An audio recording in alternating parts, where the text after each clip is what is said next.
प्रेरित चरित अध्याय 13 पद संख्या 44 से 52 तक।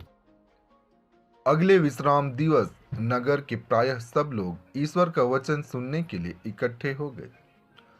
यहूदी इतनी भीड़ देखकर ईर्ष्या से जल रहे थे और पौलुस की निंदा करते हुए उसकी बातों का खंडन करते रहे।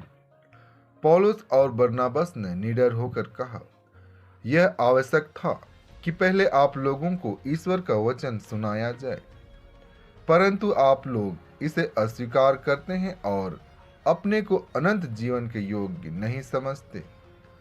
इसलिए हम अब गैर यहूदियों के पास जाते हैं।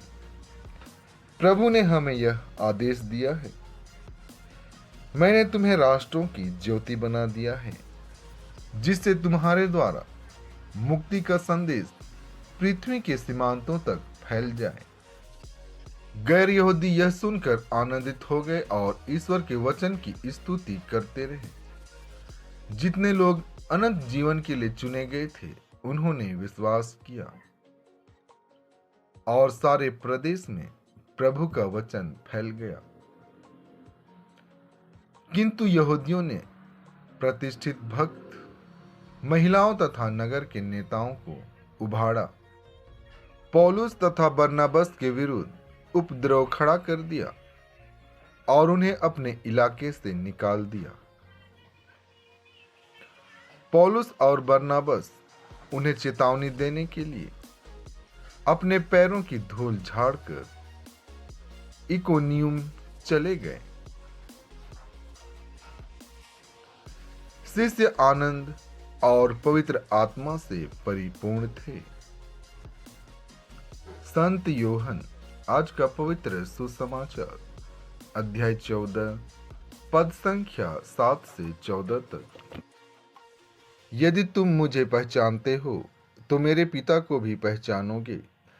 अब तो तुम लोगों ने उसे पहचाना भी है और देखा भी है। फिलिप ने उनसे कहा, प्रभु हमें पिता के दर्शन कराइए, हमारे लिए इतना ही बहुत है। ईसा ने कहा, फिलिप मैं इतने समय तक तुम लोगों के साथ रहा, फिर भी तुमने मुझे नहीं पहचाना। जिसने मुझे देखा है उसने पिता को भी देखा है। फिर तुम यह क्या कहते हो, हमें पिता के दर्शन कराइए? क्या तुम विश्वास नहीं करते कि मैं पिता में हूं और पिता मुझ में है? मैं जो शिक्षा देता हूं वह मेरी अपनी शिक्षा नहीं है। मुझ में निवास करने वाला पिता मेरे द्वारा अपने महान कार्य संपन्न करता है। मेरी इस बात पर विश्वास करो कि मैं पिता में हूं और पिता मुझ में है। नहीं तो उन महान कार्यों के कारण ही इस बात पर विश्वास करो। मैं तुम लोगों से यह कहता हूं, जो मुझ में विश्वास करता है वह स्वयं वे कार्य करेगा जिन्हें मैं करता हूं। वह उनसे भी महान कार्य करेगा, क्योंकि मैं पिता के पास जा रहा हूं। तुम मेरा नाम लेकर जो कुछ मांगोगे मैं तुम्हें वही प्रदान करूंगा, जिससे पुत्र के द्वारा पिता की महिमा प्रकट हो।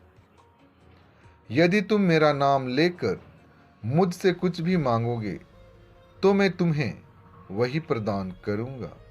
आमीन।